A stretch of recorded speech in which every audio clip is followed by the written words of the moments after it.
జగన్మోహన్ రెడ్డి ఒకరోజు పర్యటన ఖర్చు దాదాపుగా 2,00,00,000 వరకు వస్తుంది. అతను అనుకుంటా నేను ఇప్పుడు బెంగుళూరులో ఉంటున్నాడు. బెంగుళూరులో బ్రేక్‌ఫాస్ట్ చేసి హెలికాప్టర్‌లో బయలుదేరి ఆంధ్రప్రదేశ్‌కొచ్చి, ఆంధ్రప్రదేశ్‌లో రైతులను పరామర్శిస్తుంటాడు. ఒక్కొక్కసారి ఒక్కొక్క ప్రోగ్రామ్ మీద వస్తుంటాడు. మళ్ళీ డిన్నర్‌కు బెంగుళూరు వెళ్ళిపోతాడు.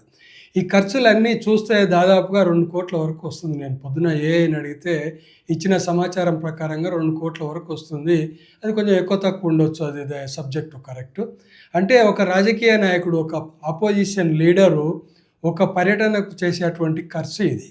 ఇంతకుముందు వైఎస్ జగన్ ప్రభుత్వంలో ఉన్నప్పుడు 5 సంవత్సరాల కాలంలో దాదాపుగా చంద్రబాబు నాయుడును, పవన్ కళ్యాణ్‌ను పార్ట్ టైమ్ పాలిటీషియన్స్‌గా, అంటే హైదరాబాద్‌లో నివాసాలు, హైదరాబాద్ నుంచి వచ్చి అప్పుడప్పుడు పాలిటీషియన్ పనులు, రాజకీయాలు చేసి మళ్ళీ హైదరాబాద్ వెళ్ళిపోతాడు పవన్ కళ్యాణ్ అనేది ఎక్కువగా విమర్శించేవాళ్ళు. మరి ఇప్పుడు జగన్మోహన్ రెడ్డి కూడా నేను చూస్తున్నంత వరకు బెంగుళూరులోనే ఉంటున్నట్లున్నాడు. వారంకి ఒకసారో, 2 సార్లో వచ్చి మళ్ళీ బెంగుళూరు డిన్నర్‌కి వెళ్ళిపోతున్నాడు.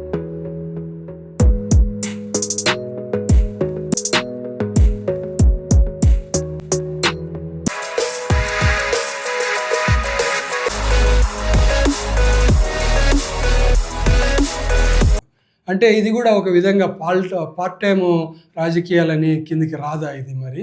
ఇంత ఖర్చు పెట్టి రాజకీయాలు చేస్తున్నారు ఇప్పుడు. మన దేశంలో ఒకప్పుడు 5,000, 2,000 ఖర్చు పెట్టాలంటే ఎమ్మెల్యేలు భయపడేవాళ్ళు.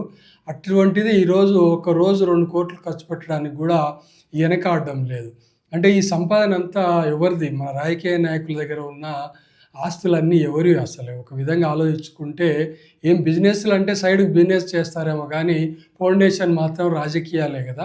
నేను ఒక జగన్నే చెప్పడం లేదు. మన దేశంలో ఉన్న ప్రతి రాజకీయ నాయకుడు ఇంచుమించుగా ఇప్పుడున్న రాజకీయ నాయకులు అందరూ కూడా బాగా సంపాదించుకున్న వాళ్ళనడంలో ఎలాంటి సందేహం అయితే అవసరం లేదన్న.